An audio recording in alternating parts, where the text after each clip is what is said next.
Mesdames et messieurs, bonjour. Je suis le docteur Amos Bureau, médecin généraliste et résident à la clinique Procréa, chef du service de médecine générale.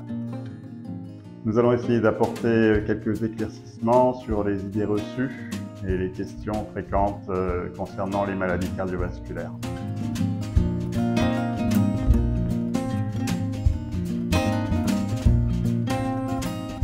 Alors non, les bilans cardiovasculaires ne concernent pas uniquement les plus de 50 ans. Les maladies cardiovasculaires, c'est un domaine vaste.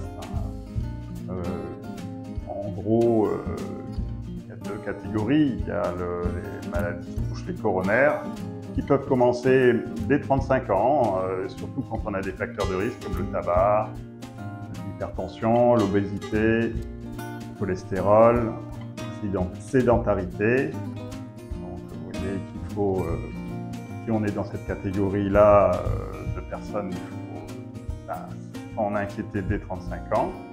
Il existe aussi des maladies un peu plus rares, qui sont les cardiomyopathies, qui peuvent toucher les plus jeunes et il faut dépister, notamment quand on veut se mettre à faire du sport.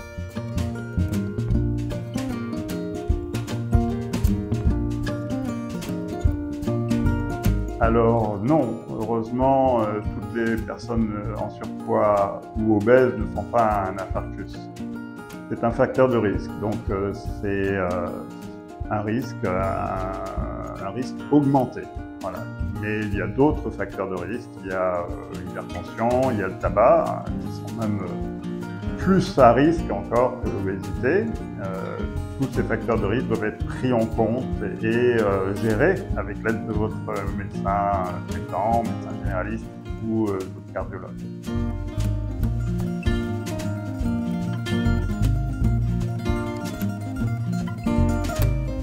Alors non, pas du tout. Au contraire, le sport pratiqué régulièrement et de façon modérée est plutôt un facteur protecteur pour le cœur. On sait même que faire 150 minutes de sport par semaine apporte une protection de l'ordre de 30% contre les maladies cardiovasculaires.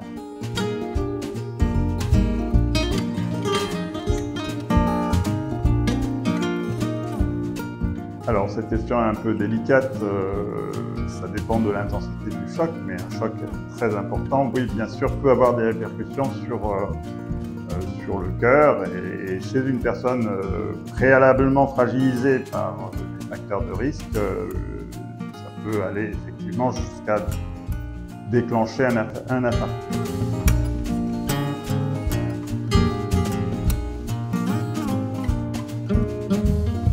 Alors non, toute douleur thoracique n'est pas forcément un infarctus, mais jusqu'à preuve du contraire, il faut considérer que ça peut en être un, d'autant plus que vous avez des facteurs de risque cardiovasculaires. Donc hypertension, tabac, obésité, sédentarité. Consultez si vous êtes dans cette catégorie sans attendre, c'est très important.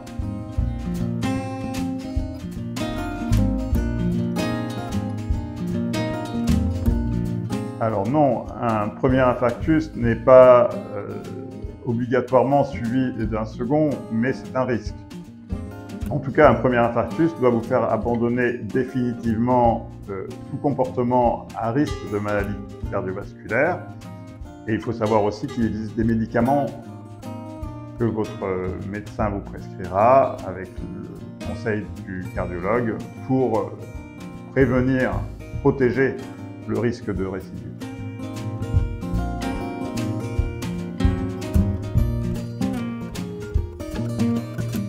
Oui, bien sûr, vous pouvez, si vous êtes diabétique, vous pouvez développer un infarctus, malheureusement, et ce d'autant que votre diabète sera ancien, mal équilibré, mal géré, mal traité. C'est un facteur de risque comme les autres, très important et qu'il faut prendre en charge très consciencieusement avec l'aide de votre médecin traitant. Voilà, donc nous avons pu voir à travers ces questions l'importance de la prise en charge des facteur de risque de maladie cardiovasculaire, et ce très tôt. Il ne faut pas attendre l'âge de 50 ans pour s'en préoccuper. Ce sera tout pour aujourd'hui et je vous dis à bientôt pour d'autres questions sur d'autres pathologies.